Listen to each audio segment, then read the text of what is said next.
کل مجھے ایک غیر مسلم پوچھنے لگا کہ اس بار عید کہاں گزاری؟ تو میں نے اس کو جواب دیا کہ اس بار عید میں نے مدینہ منورہ میں گزاری۔ تو پوچھنے لگا وہاں کون ہوتا ہے؟ تو میں نے اس کو جواب دیا وہاں کوئی نہیں ہوتا، لیکن فوراً ہی مجھے خیال آیا کہ وہاں پر تو وہ ہستی ہوتی ہے جس پر میرے ماں باپ قربان، وہاں پر تو وہ ہستی ہے جو مجھے اپنے ماں باپ سے زیادہ عزیز ہے، وہاں پر تو وہ ہستی ہے جو مجھے اپنے بچوں سے زیادہ عزیز ہے، وہاں پر تو وہ ہستی ہے جس پر میرا سب کچھ قربان، میری عزت، میری جان مال سب کچھ قربان، وہاں پر تو وہ ہستی رہتی ہے جس نے میرے لیے راتوں کو اٹھ اٹھ کر رو رو کر دعائیں کی، وہاں پر تو وہ ہستی رہتی ہے جس نے ہمیشہ امت کے بارے میں فکر مند رہے، وہاں پر تو وہ ہستی ہے جس نے طائف کی گلیوں میں پتھر کھائے، جوتے خون سے بھر گئے، لیکن اپنی امت کے لیے پھر بھی دعا کی۔ فرشتے جب کہنے لگے کہ اس پہاڑ کو ان کے اوپر الٹ دیں تو نہیں، فرمایا کہ اس کے بعد والی امت ہو سکتا ہے اللہ تعالیٰ کی عبادت کرے، وہاں پر تو وہ ہستی رہتی ہے جس نے اپنی امت کے اوپر مشقت یا تکلیف میں ڈالنے والی چیزوں کو اپنے اوپر گراں سمجھا، کیونکہ قرآن پاک میں آتا ہے کہ لَقَدْ جَاءَكُمْ رَسُولٌ مِّنْ أَنفُسِكُمْ عَزِيزٌ عَلَيْهِ مَا عَنِتُّمْ حَرِيصٌ عَلَيْكُمْ بِالْمُؤْمِنِينَ رَءُوفٌ رَحِيمٌ، کہ آپ اس چیز کے بارے میں غمگین نہ ہوں، آپ اس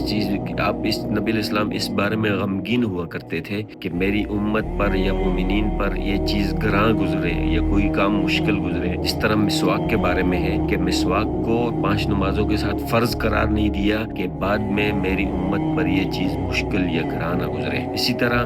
کئی مقام پر ایسا آیا ہے کہ نبی اکرم صلی اللہ علیہ وسلم نے اپنی امت کا بہت خیال رکھا، جب دنیا سے جانے کا وقت آیا تب بھی نبی اکرم صلی اللہ علیہ وسلم نے جبرائیل علیہ السلام کو یہ کہہ کر واپس کر دیا کہ جاؤ میری امت کا پوچھ کر آؤ، میرے بعد میری امت کا کیا ہوگا۔ تو جب جبرائیل علیہ السلام اللہ تعالیٰ کا یہ پیغام لے کر آئے کہ آپ غمگین نہ ہوں کہ ہم آپ کی امت کو تنہا نہیں چھوڑیں گے، میرے ماں باپ، میری جان، میری ہستی، سب کچھ آپ پر قربان، کیونکہ آپ نے ہماری فکر کی۔ آپ نے فرمایا کہ طوبیٰ لمن آمن ولم ارانی،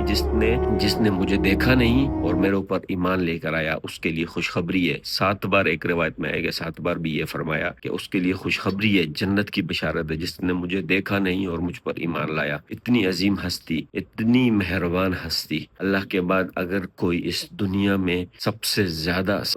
معزز اور مقرب اور سب سے عظیم جو ہستی ہے وہ نبی اکرم صلی اللہ علیہ وسلم ہیں اس دنیا میں۔ قیامت والے دن تمام انبیاء کرام یہ سوچ رہے ہوں گے یا ربی نفسی نفسی، تمام انبیاء کرام، بڑے بڑے نبی اپنے بارے میں، صرف اپنے بارے میں فکر مند ہو گئے، وہاں پر بھی ہمارے نبی اکرم صلی اللہ علیہ وسلم صرف اپنی امت کے بارے میں فکر مند ہوں گے، یا ربی امتی امتی۔ اتنی عظیم ہستی ہے پھر، اتنی مہربان ہستی ہے پھر، اتنا اپنی امت کے بارے میں فکر مند ہے۔ اللہم صلی وسلم علی نبینا محمد وعلی آل محمد۔